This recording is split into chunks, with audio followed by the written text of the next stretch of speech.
thanks to a project on women working longer convened by Claudia Golden and funded by the Sloan Foundation, I finally had the opportunity to dig into this. Now, it's still not.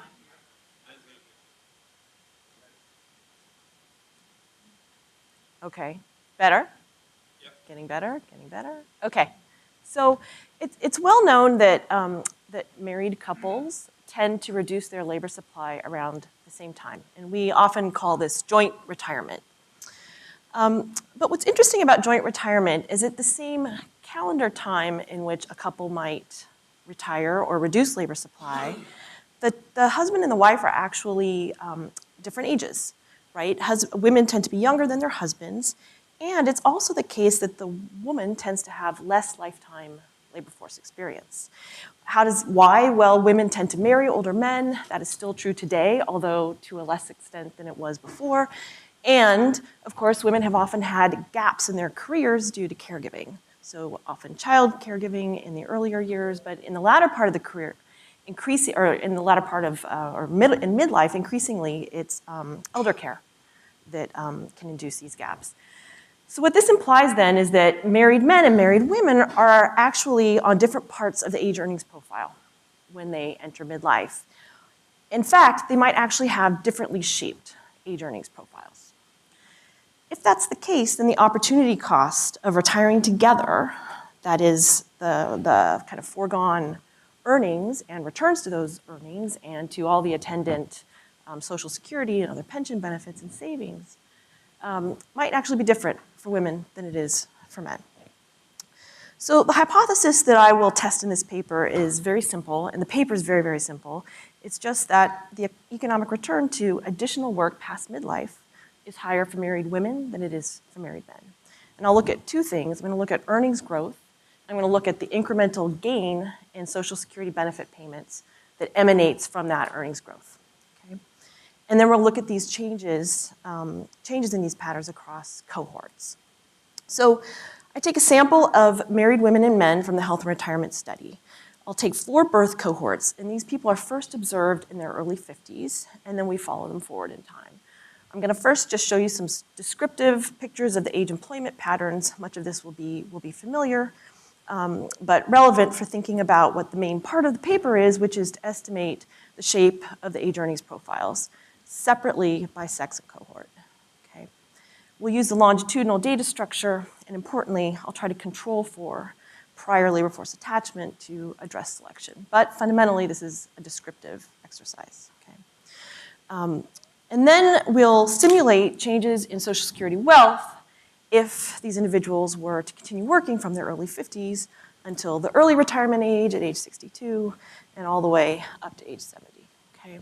And I'll use HRS-derived variables that are actually publicly available, but based on all of the restricted earnings records that are attached to the HRS. So the cohorts that I'll examine, I'm grouping into 2 categories. The first group I'm calling the early cohorts, and these are the HRS late and the war babies. And you can see that the early cohorts actually have quite a lot of years in panel now, 20 years for the HRS late cohort who was born in the late 30s.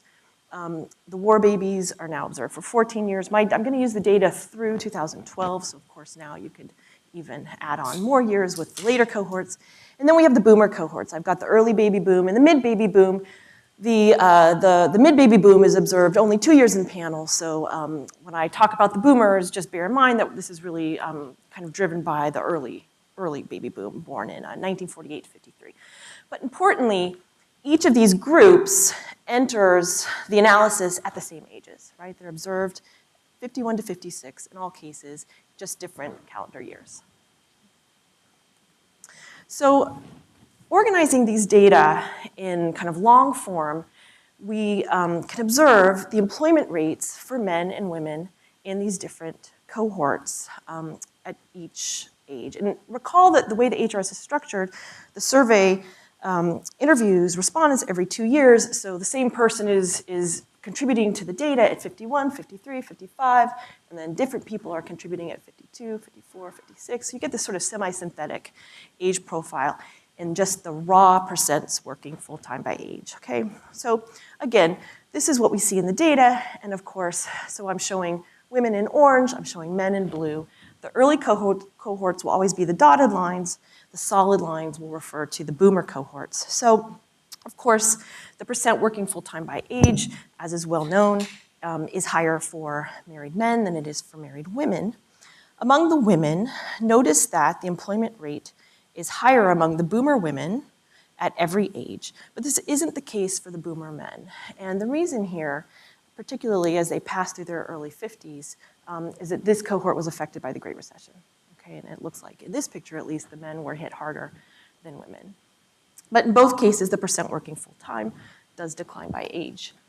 The picture's a little bit more nuanced for part-time work by age.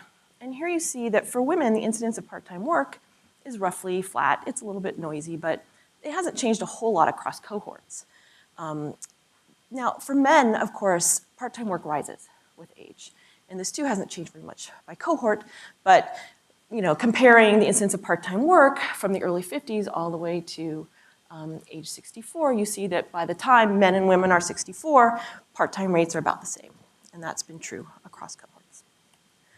So here are the raw earnings profiles by age. These are raw, they're not adjusted for anything. And what you see in these data are two things. First is that there has been substantial growth in earnings between the married women in the early cohorts and the boomer women. And that's this distance between the orange dotted line and then the solid line that's quite a bit higher. Okay? That same degree of earnings growth is not present for the men in the two cohorts. The other thing you observe, and these are all real earnings expressed in thousands, annual earnings, is that the real earnings for men are actually kind of trending down with age.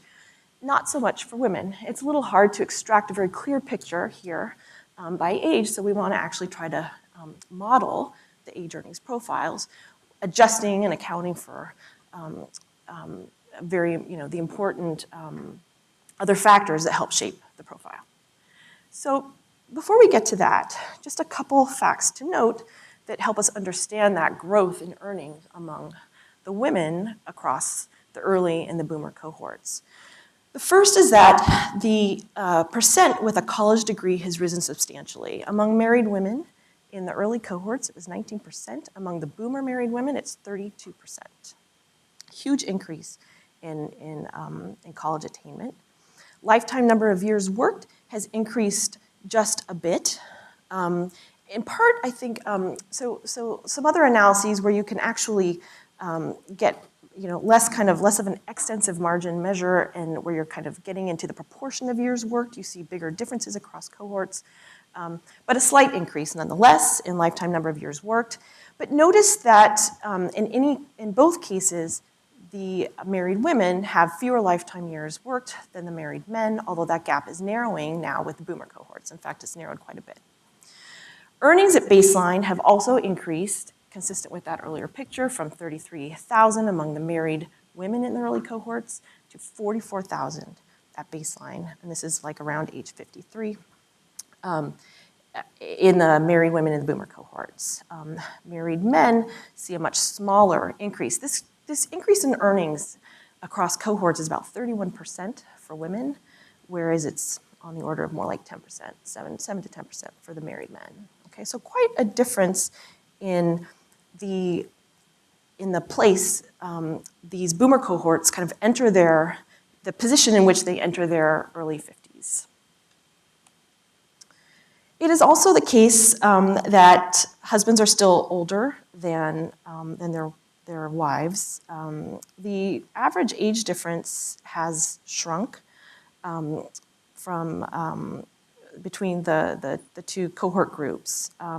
But depending upon whether you calculate this from the married woman's perspective or the married men's. And so the other thing to notice about the sample structure here is that most of the married men in the married men columns are married to the women in the women columns, but not all of them. There's a little bit of slippage because the HRS spouses are not always cohort eligible. Okay, so that's why these numbers are similar but not perfectly concordant. We wouldn't expect that. But there again, depending on the perspective, among the boomer cohorts, you get between 63 and 66% of couples have an older husband, okay? It is also the case that women are less likely to say they intend to work full-time after 65. That was true in the early cohorts. It's still true in the boomer cohorts, although that number has also risen. And then turning from stated intentions to actual reductions in work effort within 8 years of the baseline interview, which I take to be a measure of early retirement, we see that 51% of the early women reduced work effort early. It's now 47% among the boomer women. And both those numbers are still higher than married men. So it is still the case that women are reducing work effort at earlier ages than their husbands. Okay, so now to estimate the age earnings profile, I estimate a series of simple OLS regressions models where I regress earnings, annual earnings in each year on a quadratic in age. And then I control for things that affect selection in and out of the labor force. Okay, it's again descriptive, but we're just trying to adjust out some of these other factors that determine the shapes of the profiles. We're going to control for baseline earnings, baseline hours worked per week, baseline weeks worked per year, job tenure, labor force tenure, 3-digit occupation dummies, educational attainment, race, health, wealth quintile, and cohort. A very, very rich set of controls so that we can kind of try to extract a nice kind of relatively clean measure of the age coefficients. Now you can't, you can see that the age coefficients come in statistically significant. That is different from 0, but it's also hard to interpret them. So what I do then is use the age coefficients to simply simulate the age component of earnings, okay? And that's the age earnings profile. So here is the age earnings profile for married women compared to married men. Here we're looking at the early cohorts. I'll show you the boomers in a moment. But what I've done also is taken predicted annual earnings by age, that is those age coefficients, and normalized them all by just subtracting off average earnings at age 51. Okay, so we've got men and women both starting from 0 at age 51, and then we look and see how much additional earnings with each additional year of age do the women get relative to where they were at 51. And remember, the women did earn less than the men at age 51 on average, but we're looking at the return. We're interested in the shape of the profile here. And the same for the men. And you see here that women actually, in fact, have a rather stable age earnings profile through their 50s. There's even a slight increase on average, and it doesn't actually start to trend down until the late 50s. In contrast, for married men, it's down. They've already peaked, and they're trending downward in real earnings terms with age. Now, here's the pattern for the boomer cohorts. It looks about the same, if not a little more stark, where the declines with age in real earnings are sharper for men than they are for women. So you might be wondering, well, all right, what about these, the rising incidence of part-time work, and is this really just a reflection of differences in extensive margin labor supply? So here we are back to the early cohorts, and we're just looking at predicted hours per week, so I just estimate the same model that I estimated for earnings. This time we're doing hours, and plot the earnings profile. So the first thing to see here is that there's just not much difference between the hours profiles for the men and the women, which suggests that that's probably not the driving factor of those very stark differences in the age earnings profile. It also is interesting that among the women, hours are kind of going down faster than earnings are, suggesting that women are able to really kind of maintain that stable earnings profile despite some reductions in extensive margin labor supply. It's even more stark for the boomer cohorts. This is the same picture, but here too, we don't see that same pattern that we saw in age earnings. And if anything, hours are going down a little bit faster for women initially, but they do kind of flatten out a little bit later relative to men. Here's weeks worked per year.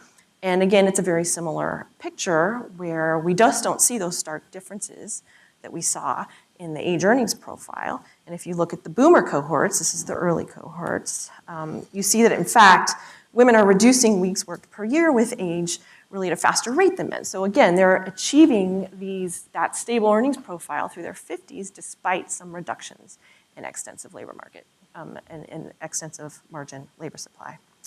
Okay, so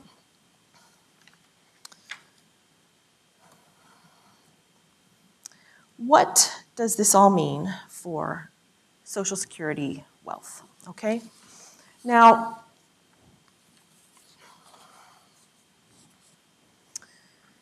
what I do is examine how suppose the following experiment.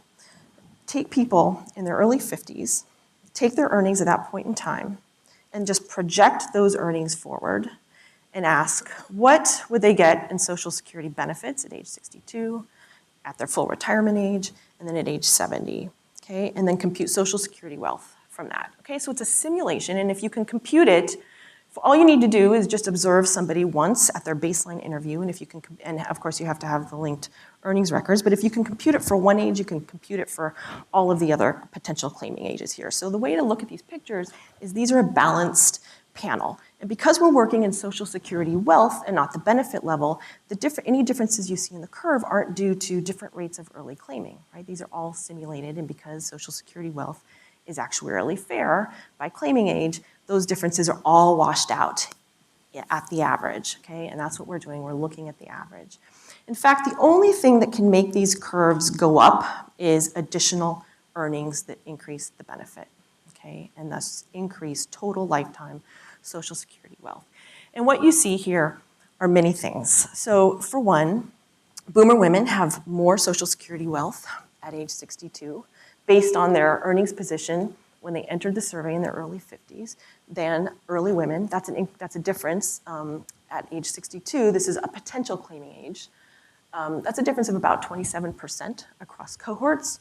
For men, the difference is 7%. That's the blue lines. So that's the first point. The second point is that additional years of work past 62 make quite a difference for women, but not for men, okay? And that's the slope of these curves here. And so that's about a 17% increase for the early women, that dotted orange line, but it's a 10% gain for the boomer women. They start from a higher level, of course. Now the men, of course, see not much gain at all, and in fact, the early cohort men see a slight decline. Well, that's because the delayed retirement credit was not actuarially fair, and they were affected by that for a while. The boomer men also have a little slight decline, but that's pretty much a statistical zero. So no real gain in Social Security wealth for the men, but really a substantial gain for women. In fact, a gain that's really large enough if you now focus on the solid blue and the solid orange lines, the gap that they start with at age 62 nearly vanishes by age 70. So what this means is that if women delayed claiming and continued working at the same rate as they did at age 53, by age 70, that gap in Social Security wealth would be almost gone. They'd be on equal footing with men. So these are the, do you want to wait or? Yes, clarifying. These are own benefits. Own benefits, very, very important. Because I'm going to show you the household benefits, and you're actually going in exactly the right direction here, which is, all right, fine, but what about spouse benefits and survivor benefits? Is it possible that this Social Security wealth at the individual level is really just crowding out wealth that was already held by the household in the form of spouse and survivor benefits? So to move straight to that, this is just this was the descriptive picture. If you just put men and women into the same regression model, this estimates the relative difference, the relative gain in Social Security wealth for women compared to men if they work till age 70 and delay claiming. Okay. So here's kind of the important thing to understand whether these gains really translate into additional wealth for households, okay?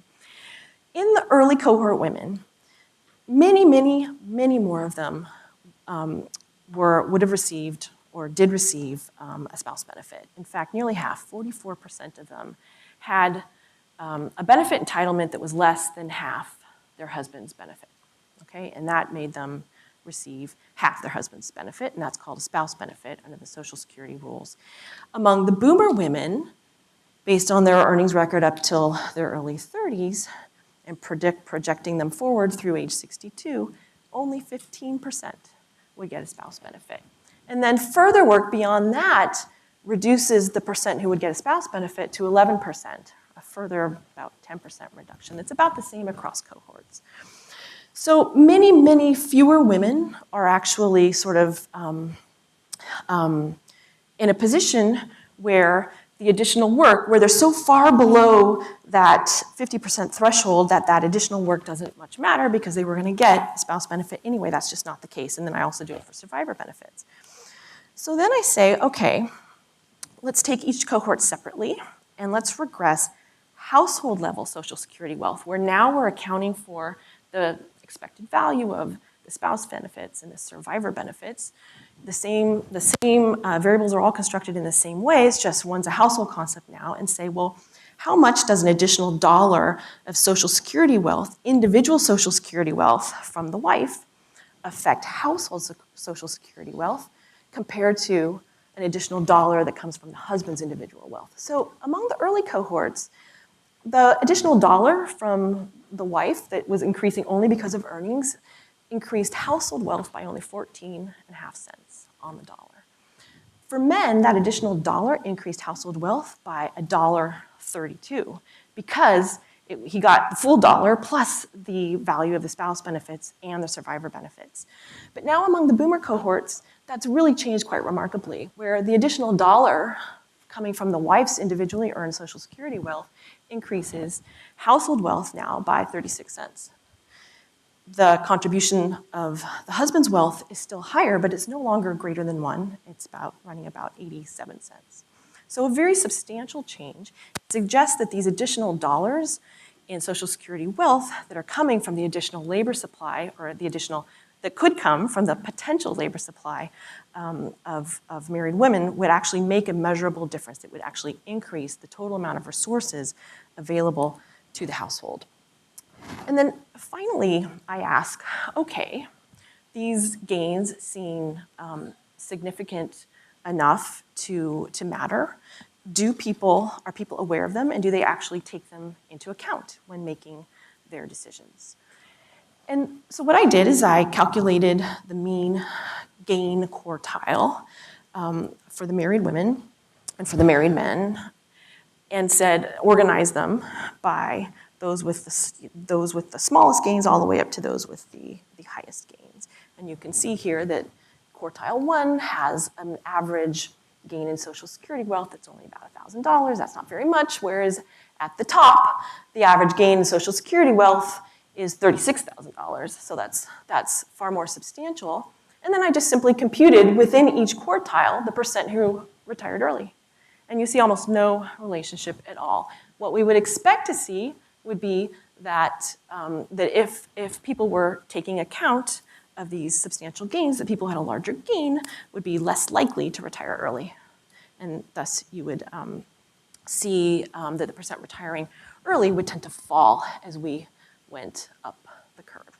But you don't see much of a relationship at all, and the same is true when you look at it from the perspective of the married men. And this suggests to me that, it's certainly not kind of conclusive, but if knowledge of these gains were meaningfully driving decisions, you would expect at least some people would be responding to them, and there would be some kind of correlation emerging in the data here, where the people who had more to gain would actually work a little longer. Okay, it doesn't seem to be the case. So to conclude, boomer women earn significantly more than their predecessors, and this has really affected the position at which they kind of enter their early 50s and begin, really the position they're in as they begin to think about how long they intend to work. In fact, the return to additional work through the late 50s into their early 60s is rather stable for women, but declining for men. And this additional work would increase their Social Security wealth in a substantial way, in a way that actually increases total household security wealth, isn't just fully crowding out wealth that was already held, And this really is not the case for men. And what I think is so interesting about this is that by extending work to age 70, that lifetime gap in the total amount of Social Security wealth that men and women would get is virtually, is finally narrowed to the point that it's virtually not there, at least on average. But the puzzle here, of course, is that those with the largest potential gains in Social Security wealth are just as likely to retire early as those with the least to gain. And it could be that, I haven't shown you the value of leisure, and it could be that for many of these people, working longer is suboptimal because they have such extraordinary high values of not only their own leisure, but joint leisure.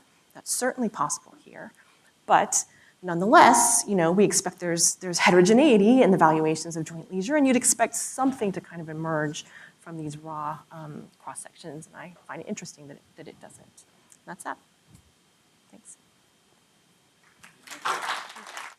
Thank you for having me, and thank you, Nicole, for this great paper. I really enjoyed having the opportunity to read it again. What I take from this paper is some good news that married women are catching up to men in terms of wages and labor market attachment. And then some bad news that because of age differences between husbands and wives and this longstanding preference for joint retirement, married women are going to be, we observe them leaving the labor force when they still have much to gain in terms of earnings growth and Social Security wealth. So Nicole characterizes this situation as discordant incentives for continued work. Married women are continuing to see some positive labor market value of continued work, but everybody in the couple prefers to retire at the same time. I'll just quickly restate the main conclusions of the paper. The first is that there's evidence that couples are still coordinating their timing of retirement. Some interesting evidence that women in their 50s are earning more than prior cohorts. In particular, age earning profiles are not declining for women as they are for men, and so this is really important for the main conclusions that women are still facing this positive return to working. Some simulations that suggest Social Security wealth would increase if women worked longer because women have some 0 years of earning that would be replaced by positive labor market earnings in a way that men in their 50s and 60s do not. And then, as we said, we conclude that retirement timing is really not any different, though, by this Social Security wealth gain measure. So the first set of comments that I have are about characterizing the changes that we see in the data. So we certainly see on average very large own wage increases and increased educational attainment. And so the composition of women that we see working between these two cohorts is actually quite different. There's about a 50% increase in the percent of women who have a college degree and about a 25% increase in baseline earnings. These are really big.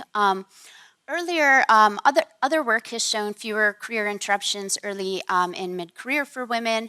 We don't see that evidence quite as strongly here for women, but we still have the notion women have about 25 years of work experience when they are entering the sample with job tenures of around 11 years, and so there's still this scope for additional Social Security wealth.